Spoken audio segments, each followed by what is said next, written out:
met water en zeep. Als je hoest of niest, doe je dat best in een papieren zakdoek en gooi die dan meteen in de vuilnisbak. Heb je geen zakdoek bij de hand, bedek dan zeker je neus en je mond. En nadien je handen wassen.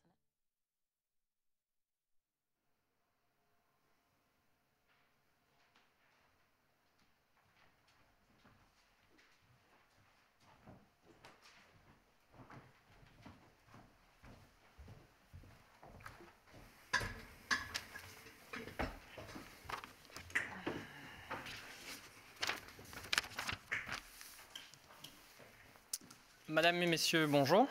Goedemorgen iedereen. Nous sommes samedi 4 avril.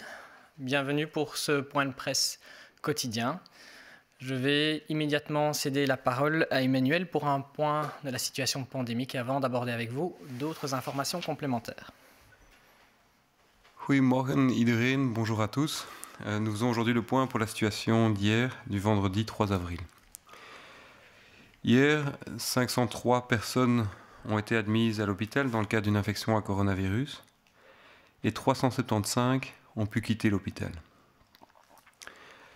À ce jour, 5678 personnes sont hospitalisées, dont 1245 aux soins intensifs. Il y a donc 56% des lits de soins intensifs qui sont actuellement occupés.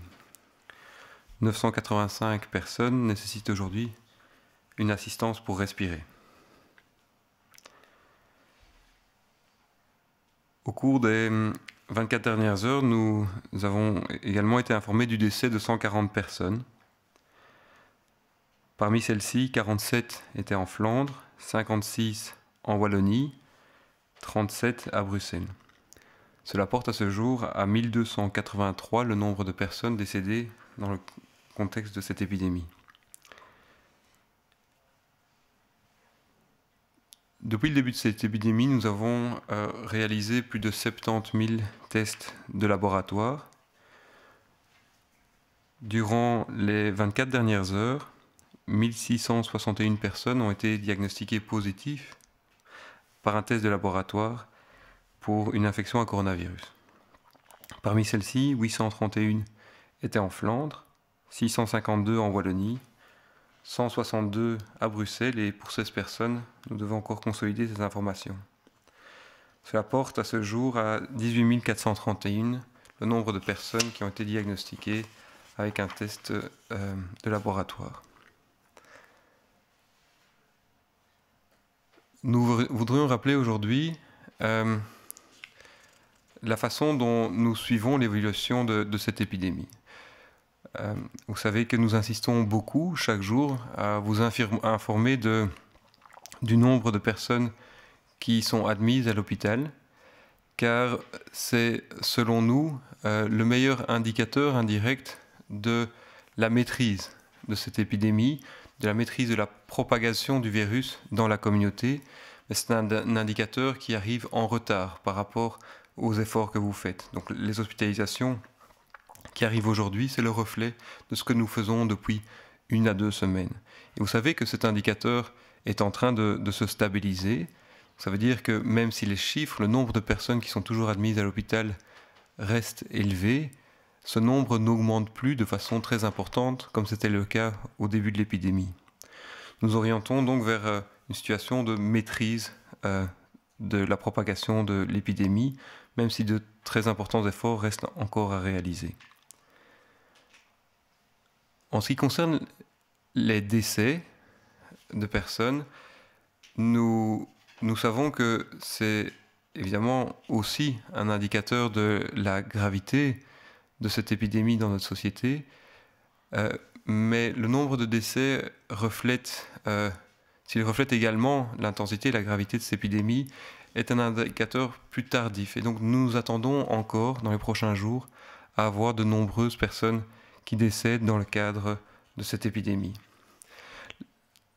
La mortalité, ou plutôt la surmortalité liée à cette épidémie par rapport aux décès qui se produisent évidemment naturellement dans notre société, c'est quelque chose qui pourra être mesuré par la suite, car nous suivons depuis de nombreuses années la mortalité dans notre pays Et donc, nous pourrons comparer le nombre de ces décès avec voilà, le nombre de décès que nous observons aujourd'hui avec les tendances des années précédentes.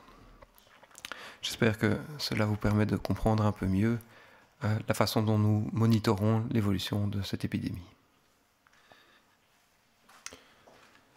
Goedemorgen iedereen, bonjour tout le monde. Het is tijd voor de dagelijkse cijfers. De afgelopen 24 uur zijn er 503 nieuwe patiënten opgenomen in onze ziekenhuizen. En hebben 375 patiënten het ziekenhuis mogen verlaten. Dat brengt het totaal aantal patiënten op dit ogenblik op 5.678. Daarvan liggen 1245 patiënten op intensieve zorgen. Dat is een stijging met 40 patiënten. En 985 patiënten worden beademd. Dat is een stijging met 69. De afgelopen 24 uur werden er jammer genoeg opnieuw 140 bijkomende overlijdens gerapporteerd. Daarvan kwamen er 47 uit Vlaanderen, 56 uit Wallonië en 37 uit Brussel. Dat brengt het totaal aantal overlijdens op dit ogenblik op 1283 in België.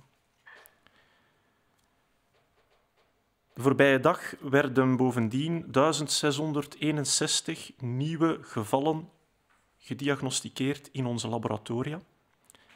Daarvan kwamen er 831 uit Vlaanderen, 652 uit Wallonië, 162 uit Brussel en 16 van onbekende origine.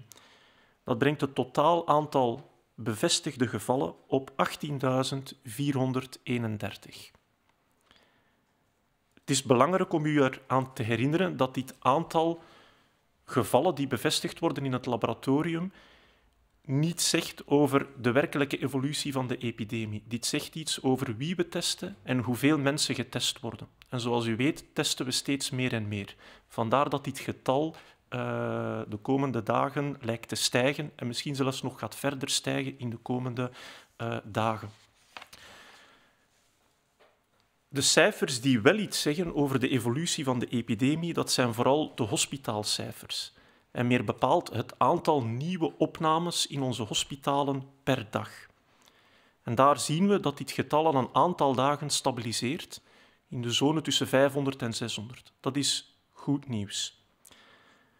Het getal blijft natuurlijk wel hoog. De druk op de ziekenhuizen blijft ook hoog. En ondanks deze stabilisatie is het aantal overlijdens hoog en mogelijk kan dit nog stijgen de komende dagen. Dat komt omdat mensen die overlijden aan deze ziekte vaak 2 weken of langer geleden besmet zijn geworden met het virus.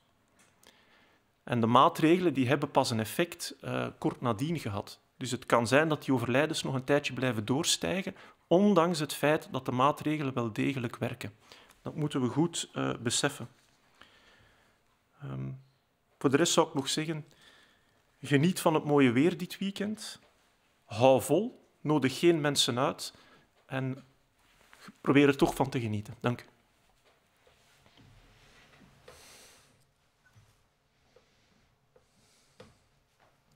Aujourd'hui, le nombre de personnes dans les hôpitaux, mais également le nombre de personnes qui décèdent, reste malheureusement élevé. Mais il est clair aujourd'hui que nous pouvons tous observer que nous pouvons ralentir la propagation du virus en respectant strictement les mesures recommandées. Dans cette situation difficile, on constate aussi que la grande majorité d'entre nous prenons notre responsabilité. Nous avons suivi les consignes de santé publique. Mais soyons réalistes, la situation dans les hôpitaux est difficile, même si elle est encore aujourd'hui gérable. Il faut remercier pour cela chacun d'entre vous, chacun d'entre nous qui suivons au mieux ces consignes de santé publique difficiles mais nécessaires. Nous devons maintenir cette attitude positive tous ensemble pour pouvoir passer au travers de cette pandémie. Hier, un nouvel arrêté ministériel a été publié. Cet arrêté prolonge les mesures renforcées jusqu'au 19 avril avec une possibilité de prolongation complémentaire jusqu'au 3 mai. Cet arrêté ministériel clarifie concrètement l'application de certaines mesures. Et je vais en résumer ici quelques-unes. Les magasins d'alimentation peuvent rester ouverts, par exemple, selon leur horaire normal, journalier d'ouverture. Dans le précédent arrêté ministériel, il était indiqué que les magasins d'alimentation pouvaient rester ouverts entre 7h et 22h. Ici, maintenant, on fait référence à leur horaire normal d'ouverture. Pour ce qui est des magasins de nuit, il est précisé néanmoins que ceux-ci doivent fermer à 22h.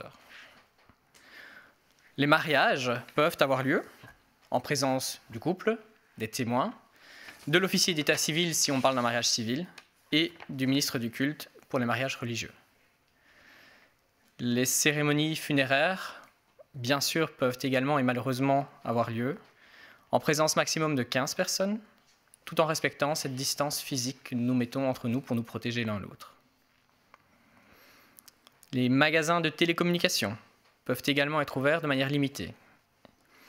Ici, il s'agit en fait de permettre à ces magasins d'être ouverts dans l'urgence pour des besoins urgents, des réparations, d'accueillir un client à la fois sur rendez-vous.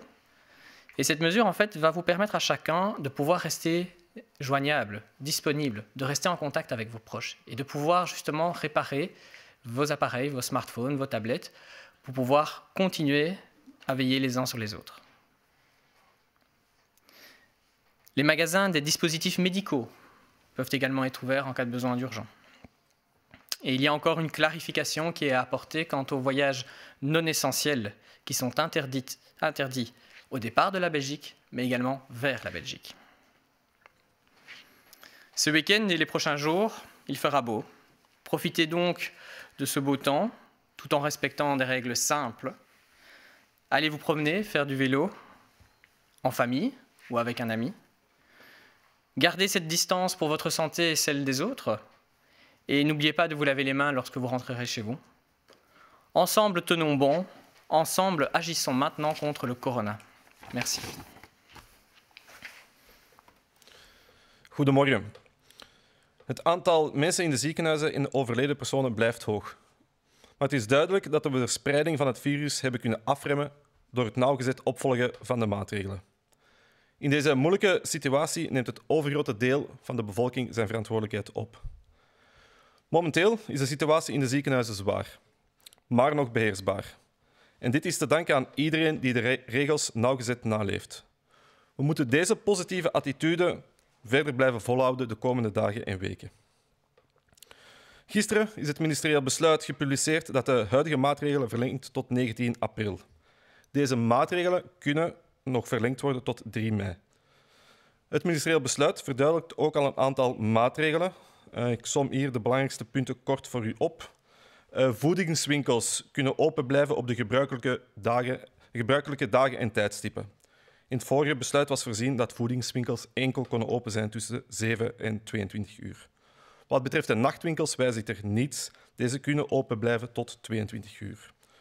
Huwelijken kunnen doorgaan in aanwezigheid van het koppel en de getuigen, aangevuld met de ambtenaar van de burgerlijke stand voor wat betreft een burgerlijk huwelijk en de geestelijke voor religieuze huwelijken. Begrafenisplechtigheden kunnen ook nog doorgaan in aanwezigheid van maximaal 15 personen en met respect voor de fysieke afstand tussen de aanwezigen. Telecomwinkels kunnen beperkt opengaan. Ze mogen enkel de deuren openen voor noodgevallen. Ze mogen enkel 1 klant per keer toelaten en dit enkel op afspraak. Deze maatregel is er gekomen omdat iedereen op deze manier in contact kan blijven met elkaar. Ook al is uw smartphone, gsm, even defect. Ook winkels voor medische hulpmiddelen kunnen open blijven voor noodgevallen.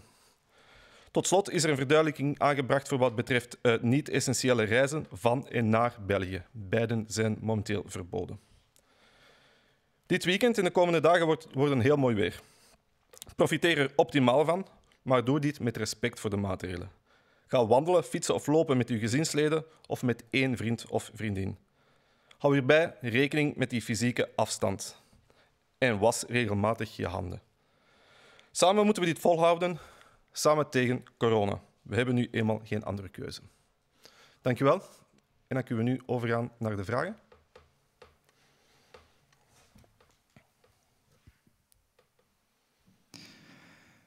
Après avoir été infecté par le coronavirus, combien de jours faut-il attendre pour en être débarrassé définitivement? Après 14 jours de quarantaine, est-on sûr de ne plus être infecté?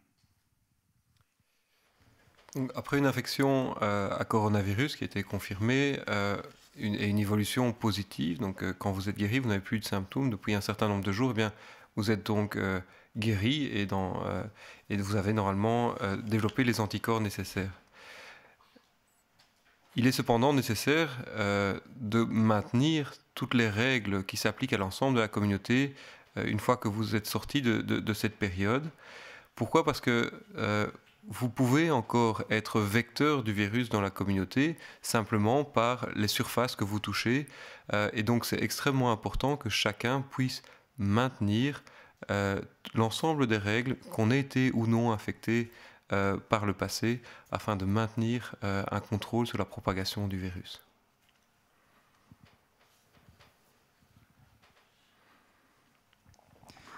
Hoeveel dagen zijn er nodig om definitief van het coronavirus af te geraken nadat je geïnfecteerd bent? Zijn we zeker dat na 14 dagen quarantaine de infectie weg is? Wanneer men de ziekte oploopt, dan is men het meest besmettelijk in de eerste week van de symptomen. Maar mogelijk is er nog een klein beetje virus aanwezig ook in de tweede week. Dat neemt geleidelijk aan af, naarmate ook de immuunrespons in gang schiet. We gaan ervan uit dat vanaf 14 dagen na het begin van de symptomen de kans dat iemand nog besmettelijk is zeer, zeer klein is. Dat betekent wel niet dat men nadien mag doen wat men wil. Iedereen moet zich aan dezelfde regels houden, iedereen moet afstand houden, moet denken aan de handhygiëne. Maar in principe gaan we er niet van uit dat mensen nog besmettelijk kunnen zijn 2 weken na het begin van de symptomen. Op voorwaarde dat de symptomen ook verdwenen zijn. Is er een verklaring waarom Limburg nog altijd de zwaarst getroffen provincie is? Denken jullie dat Limburg hierin voorop loopt en dat we naar een situatie gaan waarbij Limburg op termijn minder hard getroffen gaat zijn en dus voorbijgestoken gaat worden door de andere provincies? Wel, ik vrees van niet. Ik denk de maatregelen die we nu geïnstalleerd hebben, die gelden voor het hele grondgebied en die zorgen voor een vertraging van de viruscirculatie over het hele grondgebied. Dus ik hoop niet dat de andere provincies Limburg nog gaan inhalen en dat uiteindelijk de infectie verder zou doorzetten op andere delen van het grondgebied. Het is de bedoeling dat het overal vertraagt en vertraagt in dezelfde mate. Dus ik denk niet dat er nog een inhaalmanoeuvre zal gebeuren. Peut-on expliquer pourquoi la province du Limbourg est la plus affectée? Pensez-vous que celle-ci est en avance et qu'elle sera moins touchée dans le futur, jusqu'à être rattrapée par les autres provinces?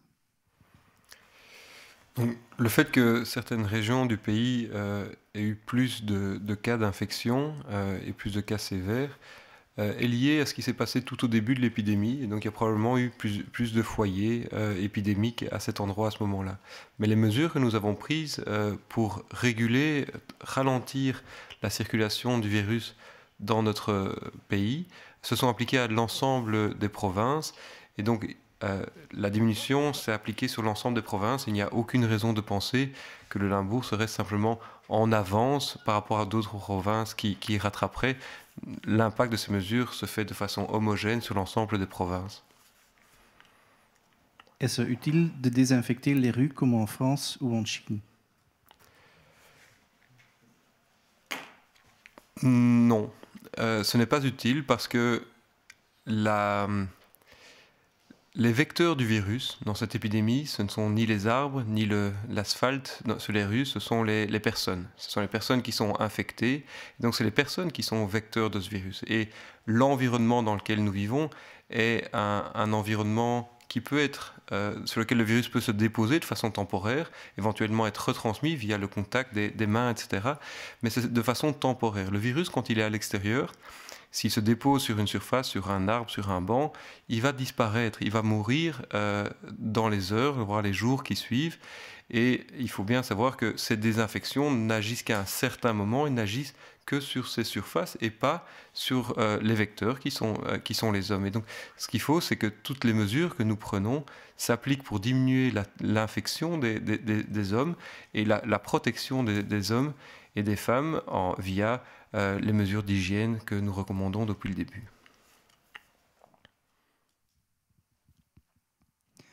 Heeft het nut om de straten te ontsmetten, zoals in Frankrijk en in China? Nee, volgens ons heeft dat heel weinig zin. Bomen, beton, asfalt zijn geen bron van virus. Mensen zijn dat wel. Die producten werken maar even en die zijn schadelijk voor het milieu. Dus ecologisch nefast, virologisch heel weinig zinvol. Het heeft veel meer zin om gericht oppervlakten te gaan ontsmetten die mensen vaak aanraken, zoals klinken, knoppen, leuningen, ga zo maar door. En te denken aan de goede handhygiëne. Dat is veel zinvoller. Merci à tous et toutes.